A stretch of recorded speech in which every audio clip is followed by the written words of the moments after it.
Hello friends, I'm Mayuri from VTeach Academy, and today I'm going to teach you about addition of matrices, which mean combining two matrices so as to get a new matrix. So first, let us consider an example. So here these are the matrices showing the marks of two students A and B in the examinations of subjects such as Maths, which is denoted by M, then Science, which is denoted by S, and English, which is denoted by E. And now, how shall we display the total marks of each subject obtained by students A and B in both examinations? So in order to display the total marks of student A in the subject Maths, let us add 45 plus 35, which is equal to 80.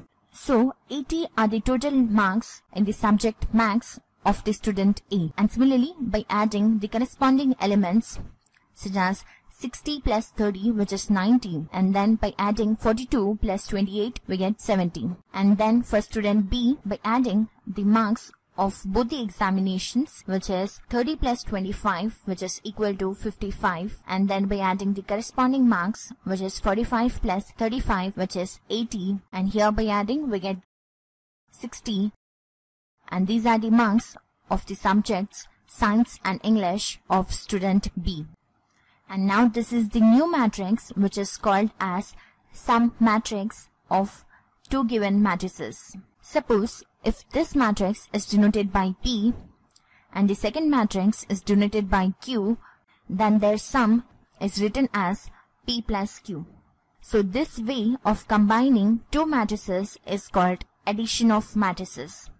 And now let us check it out with the order. So order of the matrix P is 2 by 3, whereas the order of the matrix Q is 2 by 3. So here we can see that the order of both P and Q are same. So that implies the order of the sum matrix is also equal to 2 by 3. And now, here my question is it possible to add two matrices of different order? So for this, let us consider two matrices such as A and B. So the order of matrix A is 2 by 3, whereas the order of matrix B is 3 by 2. That is nothing but A and B are not of the same order. In the addition of two matrices, we add the corresponding elements of A and B. So the corresponding element of 1 is 1 over here, and then the corresponding element of 2 is 4. But the question is about the corresponding element of 3. And similarly, in the second row, we have the corresponding element of 4, which is 2, and then the corresponding element of 5 is 5, but we don't have the corresponding element of 6. And similarly, there is no corresponding element of 3, 6 in the matrix B. So here we can conclude that it is not possible to add two matrices if they are of different order. And make a note that matrix addition constitutes abelian group, as it satisfies the properties of matrix addition such as closure property. That is, if A comma B are two matrices, then their sum is also a matrix.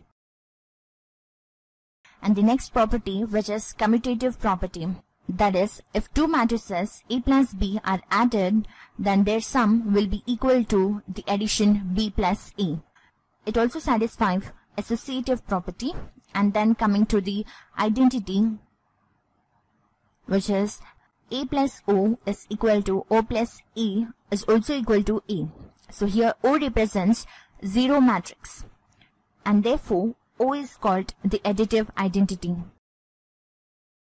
And now the next property, which is additive inverse. So the matrix A has the additive inverse, which is minus A.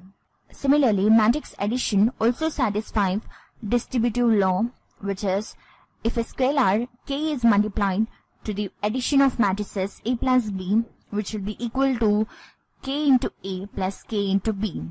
Here, k plus L is a scalar which is multiplied to the matrix E, which in turn results k into A plus LA. So in this way, matrix addition constitutes abelian group. So in our next video, we are going to deal with the example relating to this concept.